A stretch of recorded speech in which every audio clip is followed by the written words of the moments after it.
徐小姐本身是住在哪里？美国加州。美国加州。那这次回台湾的主要原因是因为，就是来看牙齿。我有去看一个牙周病专家，他就跟我讲说，小臼齿，他说要拔掉。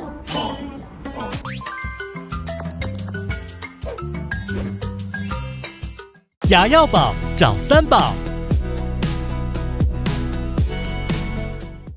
大家好，我是三宝牙业务医师，保牙、保赢、保笑容，一起照顾你的口腔健康。今天我们很开心邀请到徐小姐来分享她的治疗的经验哈。徐小姐本身是住在哪里？美国加州。美国加州。那这次回台湾的主要原因是因为，就是来看牙齿。就是来看，然后顺便拜访一下自己的兄弟姐妹这样子哈。但是主要是为了治疗。所以在台湾还有房子吗？没有，所以特别是会来台湾治疗牙齿，然后顺便跟亲友联系一下，走动这样子。所以就为了，我记得是因为左边上面有一颗牙齿长牙包，那时候美国的医生是怎么说？我没有牙包的时候，我没有去看医生。哦，那之前呢？之前的话就是 COVID-19 之前哈，我有去看一个牙周病专家。因为我就已经看他1年多。哦。他就跟我讲说，那一颗犬齿不是犬齿，小臼齿，他说要拔掉。那时候我就想说，那时候什么都没有问题啊。他是觉得那个牙根那边的颜色比较暗沉，所以他就觉得，而且那个地方就像你说有补过牙嘛，是。然后他就觉得说，要拔掉了，怎么样？我就说那你给我一个 quote 嘛，那 quote 看看，我想算了，因为没有。还好嘛，没有其他的感觉，我就觉得在拖嘛，那就拖。那 COVID-19 中间，我有5年我都没有去看牙齿，因为一方面我又怕他又要给我压力，说叫我拔。对，事实上很多时候都是医生逼着病人在做啦。因为他可能看不过去，就觉得说这个应该要处理，为什么你都不处理？对，我就很担心，所以我就很怕，事实上不敢看，都是因为很怕被医生打。去了就有压力，我就没有去。然后后来就是因为长牙包了，那我想这下有问题，真的是有问题的。那我又不敢去找他，因为他一定叫我拔掉，因为这个都有症状，一定拔掉。没症状就是要拔了。对呀。对啊。然后事实上我在1年多前我就有看到我的影片，然后我就想说，要不要跑那么远？还要跑那么远，然后到底要多久都不知道哈，所以又有这个问题哈。那这次说逃不掉的啦，因为都长牙包了，对呀，迟早要面对。对，然后我就下定决心就冲回来这样，所以我就是时间上对我来讲是蛮赶的。对，就是蛮赶的，就是说，因为我临时牙包嘛，然后我在那边挣扎说什么时候该回去了，对，安排 schedule 安排什么的，对。然后每个认识我的朋友说，你真的很勇敢呢。他说你这医生你认识？我说不认识。他说人家介绍也不是。会不会被骗这样？真假的，然后人家说你这好勇敢，你怎么敢这样就冲出去？我说给医生一个机会，给我自己一个机会啊，碰碰看才知道啊。没渡过真正是不知道。真的不知道啊，所以我说我在美国也是看牙医，也是像那个牙医，也是呛死。也是朋友介绍了，但是我去看以后，他说要拔牙，我把我吓到。如果再去看到。对，连介绍都是这样。对啊，所以说基本上就是运气了。看运气，看缘分。是啊，看缘分。那谁吸烟？谁啦？这怎样有关系的？那你是多大去美国的？我是26岁。26岁就开始在那边待了读书，然后就留下来上班这样子。那退休了吗？71岁。我在这边工作。看不出来，特别是保持的还不错，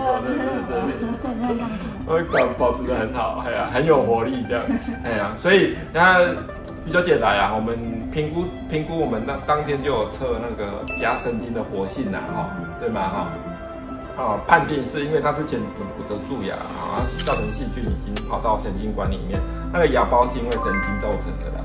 神经这样？对对对，因为神经因为细菌进去之后里面烂掉的牙水烂掉，就像我们一个器官烂掉，我们就是把里面的神经把它清干净，实际上也没有打麻药，没有。事实上，抽神经没有不打麻药的，除非神经真的死掉，所以我们就很简单的把它让它用显微镜下把它神经清干净，那个牙包就会慢慢消失不见。所以我们还是最主要还是找对原因，因为你找的是牙周病的医生。那美国在那分工分得很细。你找牙周病的医生，他就跟你说牙周的问题，那不管你根管的问题，对吗？你是根管造成的，反正这不是他的范围，他就把它拔掉。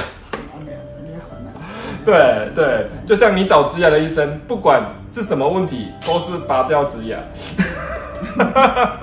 刚好美国牙周病也会植牙，所以他就建议就是把它拔掉植牙。所以你找什么医生真的是很重要了。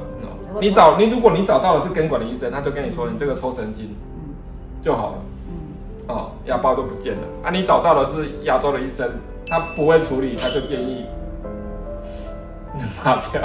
有时候是这样的，他们也会说你这个根管，你如果像一般的 DDS 美国，对，他是不管根管治疗的，他就把你介绍到专科那边，然后你再回来做上面。对的框，对，就是他们分工分的很细，要么所以他美国那个医生也没有叫你去做根管，他没有，对他没有，他就照完以后他想一想，他说你这一颗拔掉，我说拔掉以后呢，然后植牙。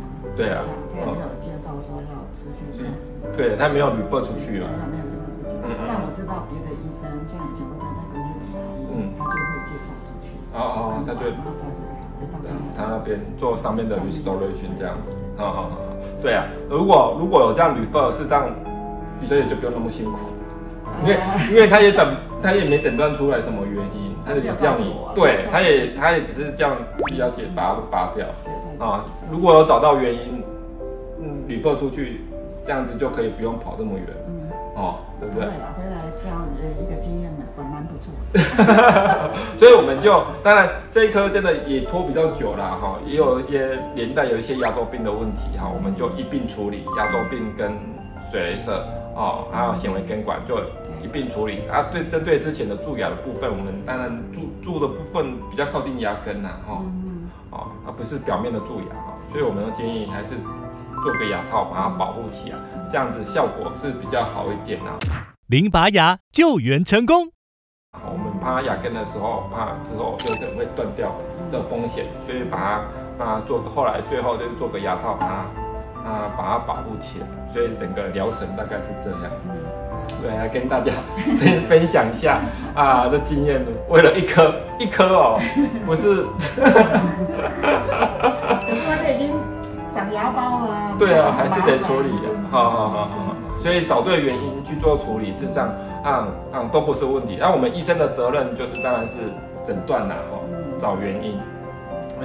该根管的根管，该做牙周的做牙周，这样子才能对症下药才能获得比较好的结果所以根管治疗完后，实际上肿胀之前呢，我记得那时候一开始来的时候还有肿胀的感觉。有，就像我今天在按，我这样按到这个硬硬的消已经快没有感觉了。跟两边差不多。对，之前肿胀的比较严重，因为才治疗3-4个礼拜，而且已经拖1年了啦这个你说这个牙包是差不多半年多了。半年多了，所以我们治疗完后，它肿胀的感觉已经消很多了。